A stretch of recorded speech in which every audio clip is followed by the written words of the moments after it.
솔로몬 사후에 이스라엘은 양분이 되었습니다. 여호와 신앙에 입각한 신정국가라는 아이덴티티를 지켜야 되는데, 그러한 불행히도 그들은 그 모든 정체성을 잃어버리고 점차 혼란 가운데 빠지게 되었습니다.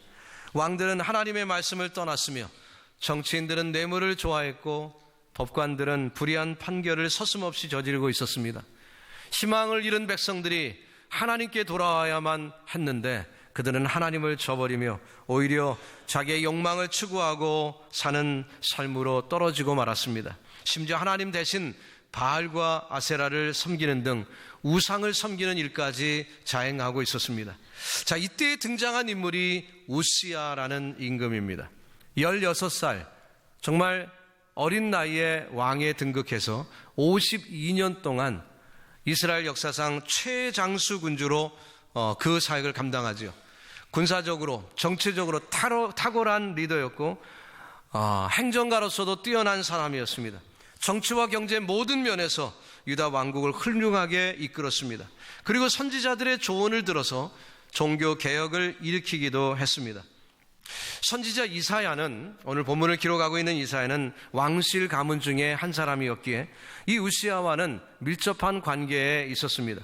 유다의 타락과 부패를 염려하고 걱정하던 선지자가 그 우시야 임금을 바라볼 때 마치 하나님처럼 보였고, 그를 통해서 그와 함께 그 종교개혁을 감당할 수가 있었습니다. 이사야는 유다의 희망을 보면서 우시야를 도와서 종교개혁을 추진하고 있었던 중이었습니다.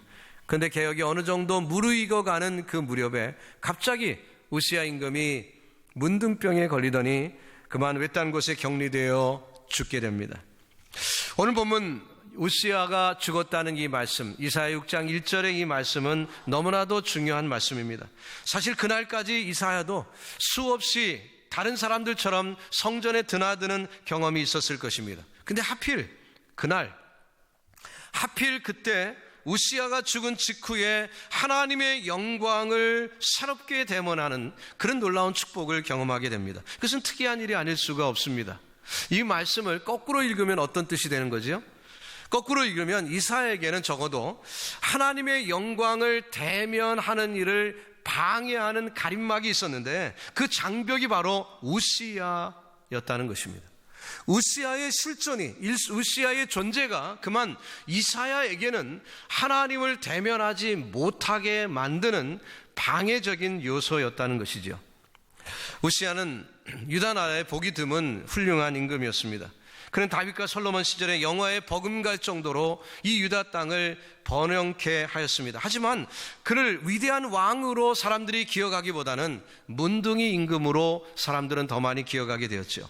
나라가 강해지고 부강해지면서 그만 우시야 이 임금 개인으로는 교만하게 되는 어리석음이 있게 된 것입니다. 그래서 자신의 신분을 망각하고 제사장이 하는 일을 자기도 할 수 있는 줄로 착각해서 그 일을 하다가 그만 문둥병에 걸리고 만 것이죠. 게다가 전승에 의하면 우시야는 이사야의 사촌으로 그렇게 알려지고 있습니다. 그렇다면 그 점을 감안한다면 지금 우시야의 죽음 앞에 이사야는 비통에 잠겨 있고 그 마음 가운데 큰 곤고함을 체험하고 있었을 것입니다. 바로 이때 하나님이 이사야를 만나 주셨습니다. 그 만남은 우리가 이미 읽어봤지만 상당히 짧은 시간의 만남이었지만 이사야의 인생 전체를 완전히 변화시키기에 충분한 시간이었습니다. 오로지 하나님을 단 한 번 대면한 것뿐이지만 이사야는 지금까지의 삶과는 완전히 다른 새로운 삶을 살 수 있게 되었던 것입니다. 성경은 수많은 성도들의 사적을 담고 있습니다. 우리 믿음의 선조들의 아름다운 이야기들을 기록하고 있습니다. 그런데 그들의 변화를 보면 한결같이 공통점이 있음을 우리가 알 수가 있습니다. 우리는 성경을 통해 아브라함의 변화를 잘 알고 있습니다. 야곱이 변화되는 부분들을 우리는 기억합니다.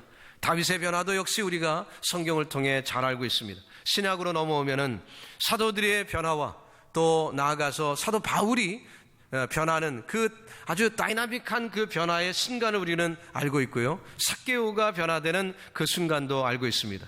자, 이 모든 부분들, 그들의 변화, 그 순간에 어떤 모멘텀이 있었습니까? 공통분모는 하나님을 만나는 체험이 있었다는 것입니다. 하나님을 만났습니다. 하나님을 만나는 경험이 있었을 때 그들은 한결같이 변화가 되었습니다. 그전에 살던 방법대로 그대로 사는 것이 아니라 이제는 새로운 방법으로 살게 되었습니다. 그것이 바로 하나님과의 대면, 이 놀라운 축복의 사건이죠. 그렇다면 오늘날도 이 일은 마찬가지입니다. 과거에도 그랬듯이 오늘 이 시대도 하나님을 만난 사람이 변화됩니다. 하나님을 만나면 반드시 변화되지 않을 수가 없습니다. 과거의 삶과 여전히 똑같이 살고 있다면 죄송합니다. 그는 하나님을 만난 사람이 아닙니다. 우리가 하나님을 만났다면 반드시 변화를 겪습니다. 여러분과 저의 삶 속에서 오늘 이 시간 주님을 대면하는 놀라운 축복이 있기를 주 예수님의 이름으로 축원합니다. 바울은 자신의 과거의 삶을 회상하면서 사도행전 17장 27절에서 이렇게 말합니다. 그는 우리 각 사람에게서 멀리 떠나 계시지 아니하도다. 그가 하나님을 만날 때, 그가 예수님과 대면하는 이 순간들, 너무나도 또렷하게 기억되는 그 사건들이죠. 그의 인생이 너무나도 중요한 사건들이었습니다마는 그가 분명히 고백하기를 비로소 하나님을 처음 만났다기보다는 하나님은 언제나 함께 하셨는데, 언제나 계셨는데 그만 우리가 자각하지 못해 하나님을 만나지 못한 것뿐이었음을 고백하고 있는 것이죠. 그렇습니다. 하나님은 온 우주에 편재해 계시는 줄로 믿습니다. 바로 우리 주변에도 계십니다. 다만 우리가 그분을 감지하지 못하고 있기 때문에 그것이 문제지요. 제가 이런 비유를 혹시 할 수 있을지 모르겠습니다. 공중에 저와 여러분이 호흡을 하고 사는 이 공중에 물 분자가 있습니다. H2O, 이 물이 있지요. 수증기가 이 속에 지금 포함이 되어 있습니다. 우리 눈에는 안 보여요. 안 보이니까 우리는 그냥 무심코 존재하지 않는 것처럼 생각을 합니다. 근데 사실 어때요? 여러분 아시죠? 다 배웠잖아요. 수증기가 이 공기 중에 있음을 우리는 알고 있습니다. H2O가 섞여 있습니다. 근데 날씨가 급강한다든지 차가운 벽에 부닥치면 결정체가 맺힙니다. 성에가 끼고 또 이렇게 서리가 내리는 모습을 우리가 알지요. 뭡니까? 갑자기 생긴 건가요? 아니죠. 조건이 새로워졌습니다. 조건이 맞으니까 눈에 띄게 된 것입니다. 저는 이 비유를 한번 생각해 봤습니다. 그렇다면 하나님의 임재도 역시 마찬가지가 아니겠는가? 하나님은 편재해 계십니다. 하나님은 늘 계십니다. 굳이 우리가 불러야 하나님이 오시는 것이 아닙니다. 성령이 오셨네, 그때 오신 게 아닙니다. 성령님 이미 계셨습니다. 하지만 뭐예요? 그때 우리가 체험하게 됐다는 거지요. 왜요? 조건이 맞은 거예요. 그전에도 계셨지만 영원 전부터 영원 후까지 늘 계시지만 과거에는 조건이 맞지 않아 우리 눈에 띄지 않았습니다. 그러나 이제 조건이 맞았어요. 그러니 눈에 보이기 시작한 것입니다. 하나님의 임재의 체험도 같은 것입니다. 하나님이 늘 계셨지만 그러나 우리가 체험하지 못했던 것은 조건이 맞지 않아서였죠. 우리에게 우시아가 있는 한, 우리가 의지하고 우리가 따르던 우시아가 있는 한, 그 조건 가운데서는 하나님을 대면할 수 없다는 거죠.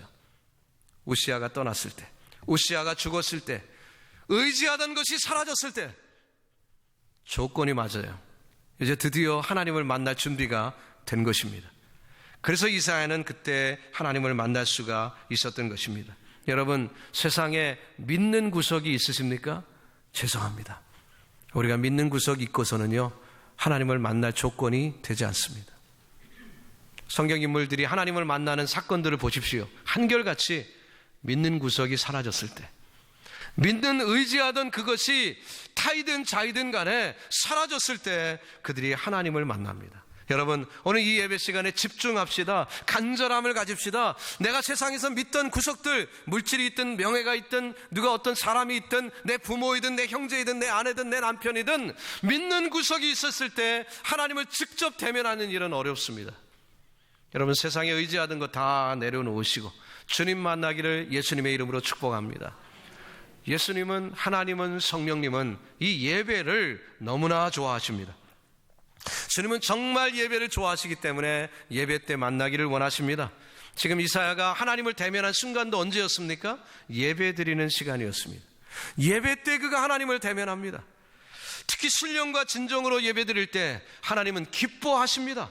이사야는 그동안도 수없이 예배 드렸죠.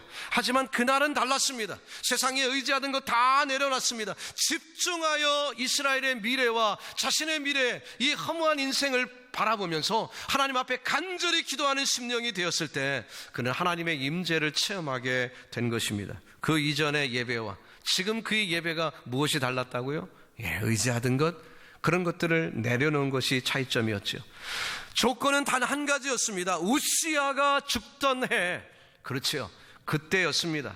그를 사랑해주고 돌보아주고 신임해주던 임금이 이제는 사라졌습니다.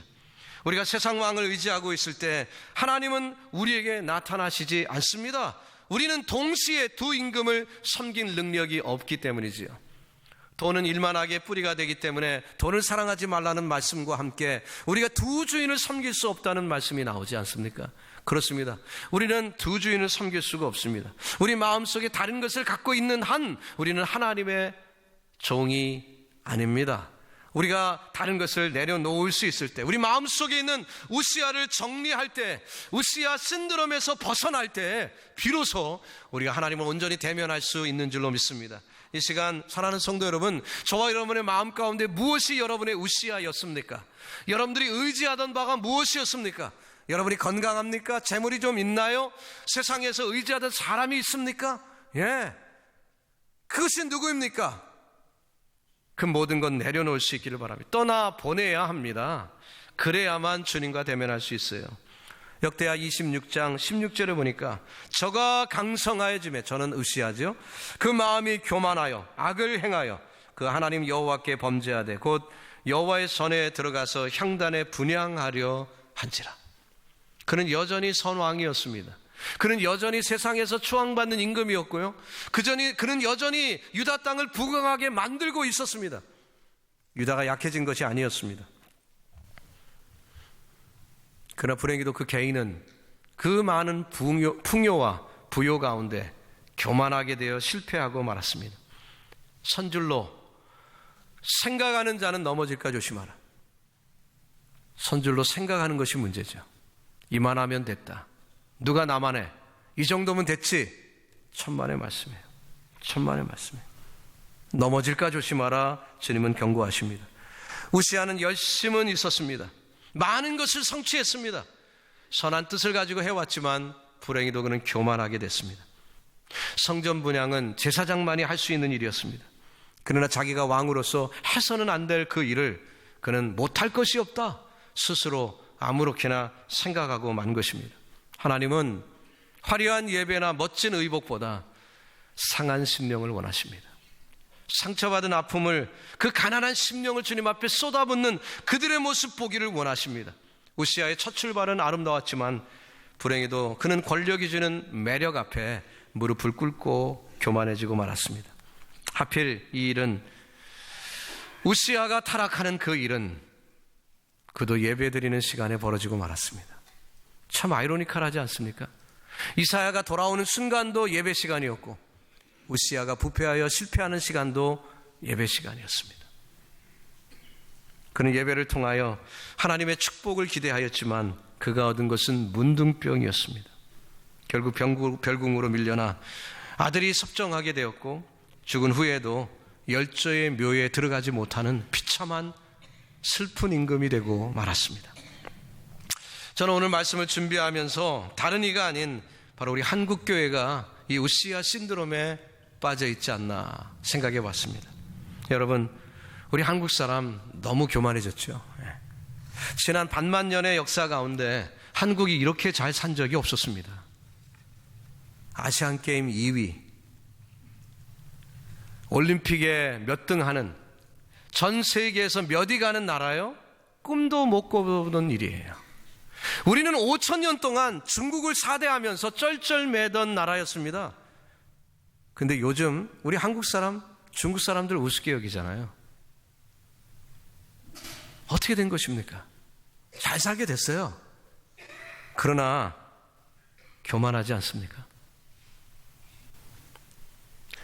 사사기 17장 6절에 보니까 그때는 이스라엘이 왕이 없으므로 사람마다 자기 소견에 옳은 대로 행하였더라. 부패의 상징입니다. 자기 뜻에 옳은 대로 행하였더라. 자기 마음대로 내 판단이 옳다. 너무 자신만만합니다. 우리는 우리 방식대로 하나님의 앞에 나아가려고 합니다. 그리고 아무런 문제가 없다고 말합니다.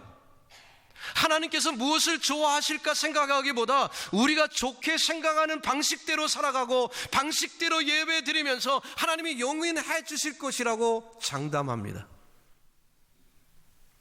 Who knows? 하나님이 원치 않는 방법이라면 어떨까요?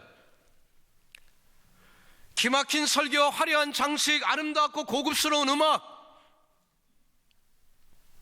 성경 어디를 찾아보더라도 눈씻고 찾아서 아무리 봐도 그것이 최고의 예배라고 말하지 않습니다. 주님이 기뻐하시는 예배는 상한 심령의 예배입니다. 주님이 기뻐하시는 예배는 마음의 고통을 안고 찾아오던 과부의 그 예배였고, 하나님이 기뻐하시는 예배는 바로 무릎 꿇는 성도들의 눈물의 예배를 주님은 기뻐하십니다. 바울의 표현대로 경건의 모양은 있지만 경건의 능력을 부인한 자들의 모습은 주님이 보실 때 역겨워하시는 것입니다. 말씀드렸듯이 아이러니컬한 것은 축복의 순간도 예배였고 저주의 순간도 예배였습니다. 어떻게 우시아 신드롬을 극복할 수 있을까? 어떻게 예배를 잘 드릴까? 여러분, 예배는 위험한 것입니다. 여러분, 예배는 너무나 위험한 순간입니다. 우리가 대충 예배 드릴 수가 없습니다. 이사야에게 있어서 우시아가 죽은 후에 다른 방법 없을까요? 아니, 그의 석세서가 또 친척이잖아요. 그러니까 그 사람한테 줄대면 되는 건 아닙니까? 후계자에게 잘 보이면 되겠지요. 그러나 우시아는 이미 가버린 상태에서 이사야의 고민 가운데 그렇게 인간적인 방법을 찾기보다는 다행스러운 것이 그가 하나님께 부르짖었다는 거죠. 하나님을 찾았다는 거예요. 여러분, 이 일은 쉬운 일이 아닙니다. 일반적으로 진리에 접한 사람이 1차적으로 보이는 반응이 무엇인지 아십니까? 내 잘못을 지적하는 이야기를 들었을 때 내 잘못이 지적되는 순간에 1차적으로 보이는 반응은 자복과 회개가 아닙니다. 일반적으로 보이는 반응은 불쾌하게 여기죠. 화부터 냅니다. 그것이 인간의 모습이에요. 우시아가 그랬습니다. 왕이 분향을 하려고 할 때 제사장들이 말입니다. 이것은 옳지 않습니다. 진언합니다. 목숨을 건 진언이었어요. 그랬을 때 그가 어떻게 합니까? 26장 역대하 19절에 오시아가 손으로 향로를 잡고 분향하려 하다가 노를 바라요. 노를 바라니 저가 제사장에게 노할 때 여호와의 전 안 향단 곁 제사장 앞에서 그 앞에서 그 이마에 문둥병이 바란지라. 단어 하나하나가 정말 경각심을 불어일으키는 말씀이에요. 그가 하나님께 노한 것이 아닙니다. 제사장에게 노했어요. 진리 앞에 노한 것입니다. 바로 그 앞에서 그는 문둥병을 일으키고 맙니다. 진리와 마주치는 순간 우리의 심령이 자복하고 회개하는 심령이면 얼마나 좋을까요? 그러나 불행히도 모두가 그런 것이 아닙니다. 많은 경우 교만한 사람은 진리에 접하는 순간 왜 나를 쳐? 반항합니다. 왜 나를 지적해? 불쾌하게 여깁니다. 그것이 진리에 대한 반응입니다. 감히 그 진리가 잘못됐다는 얘기는 못하죠. 하지만 그런 반응을 사람 앞에 보입니다. 제사장이 신이 아니죠. 제사장은 하나님이 아닙니다. 그러나 우시아가 제사장 앞에 노할 때 이런 결과가 벌어지고 말았습니다. 평시에 우시아의 사랑을 받던 이사야는 남들보다 유리한 입장이 있었습니다. 그러나 이제 왕이 죽은 이후에 이사야의 미래도 불투명하고요. 더더군다나 민족을 품고 사랑하는 이사야가 볼 때 이 유다 땅의 미래가 불분명한 거죠. 그래서 그는 오직 하나님만을 의지하며 나아가는 것입니다. 사랑하는 성도 여러분, 현대사회가 번영을 이루고 있습니다.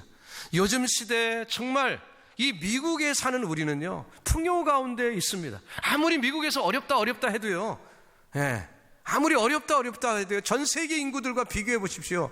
우리는 상위권적에 살고 있습니다. 우리는 풍요 속에 있습니다.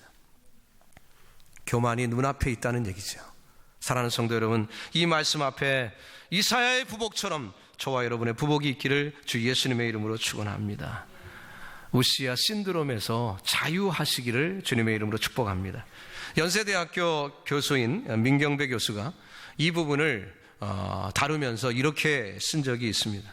인간은 세상에 대한 모든 것이 끊어졌을 때 실전적으로 기도하게 됩니다. 방편적 기도에서 실전적 기도를 해야 합니다. 세상에 대한 절망하고 희망이 끊어져 기도할 때 그곳에서 하늘문이 열리고 하나님의 영광을 체험합니다. 이사야가 절망한 그 현장에 하나님의 영광과 임재가 충만했습니다. 실패한 눈물의 장소가 하나님의 영광이 가득하고 길이 열리는 자리입니다. 그러므로 우리는 실전의 기도를 드려야 합니다. 성도 여러분, 우리가 몸만 와서 드리는 예배가 아니라 실전의 예배 되기를 주님의 이름으로 축복합니다. 하나님의 임재를 체험하시기 바랍니다. 그 체험은 지금까지 신앙생활과 비교할 수 없는 새로운 장을 열어줄 줄로 믿습니다. 전혀 새로운 모습을 경험하게 될 것입니다. 하나님을 언제나 우리가 만날 수 있는 그 조건, 그렇지요. 바로 그것입니다. 우시아 신드롬 해결입니다. 단지 적절한 조건이 형성되지 못했기 때문에 우리가 주님과 밀접한 그 체험적인 예배를 드리지 못했던 거지요. 내가 믿는 구석이 있었기 때문입니다. 그러나 이제 깨닫고 아신다면 믿는 구석을 뒤로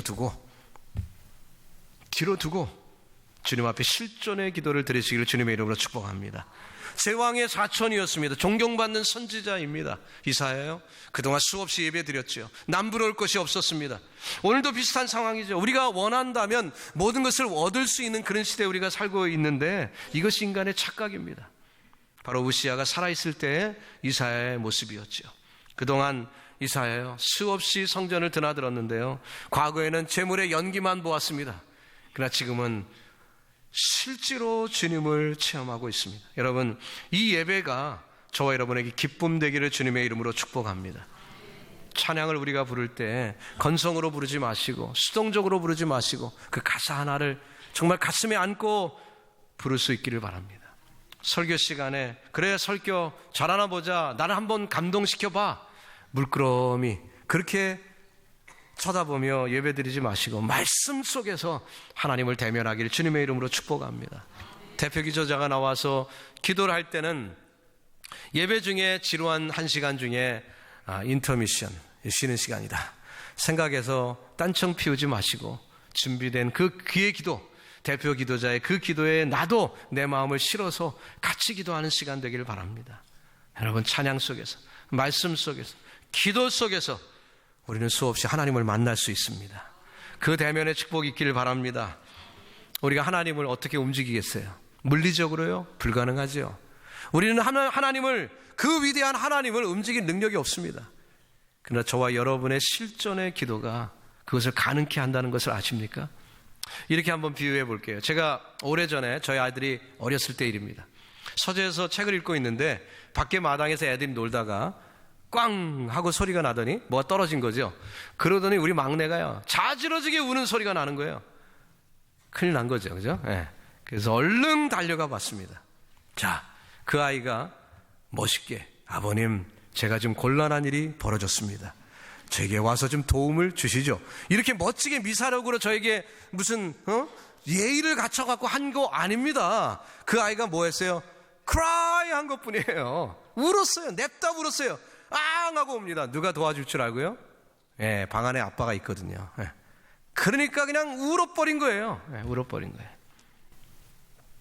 그 아이가 무슨 힘이 있습니까? 제 몸무게가 3배는 될 텐데. 저를 들어서 방 안에서 마당으로 옮길 능력 없어요. 그러나 무엇이 저를 옮겼죠? 예, 실전적 기도, 그겁니다. 자기의 몸을 실은 기도, 마음을 실은 기도, cry out 한 그것이 저를 옮길 수가 있었던 것이죠. 여러분, 저와 여러분의 삶 속에서도 이 어찌할꼬, 주여 어찌합니까? 나는 힘이 없습니다. 나에게는 우시아가 이젠 더 이상 없습니다.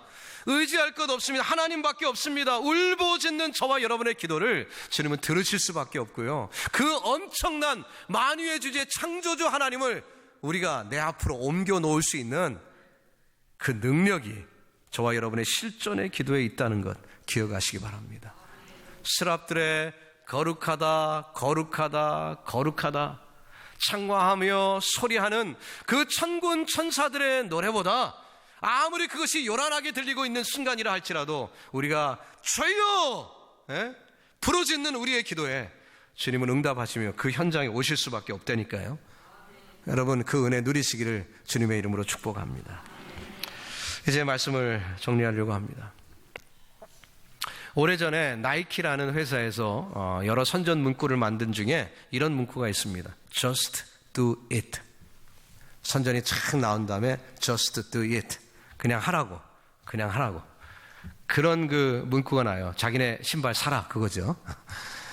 근데 그 문구를 우리가 한번 생각해 봅시다. 오늘 이 말씀에 거부하고 그 말씀은 틀렸어 얘기할 분 아마 한 분도 안 계시다는 거 알아요.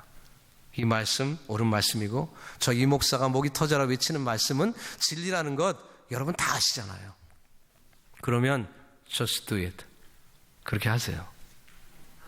그냥 세상 의지하던 건요 뒤로 탁 둬버리고 내게 우시아처럼 존재했던 인물이나 물건 어떤 직함 이런 거요 다 뒤로 내려두고 just do it. 주님을 만나시는 놀라운 축복을 경험하게 될 줄로 믿습니다. 우시아 신드롬 극복하셔서 참 자유하시는 우리 온 교우들이 될 때 정말 하나님이 이 예배를 우리가 1년 쉬운 두 주 드리는 이 예배를 하나님이 기뻐 이기지 못하시는 축복의 예배 현장이 될 줄로 믿습니다.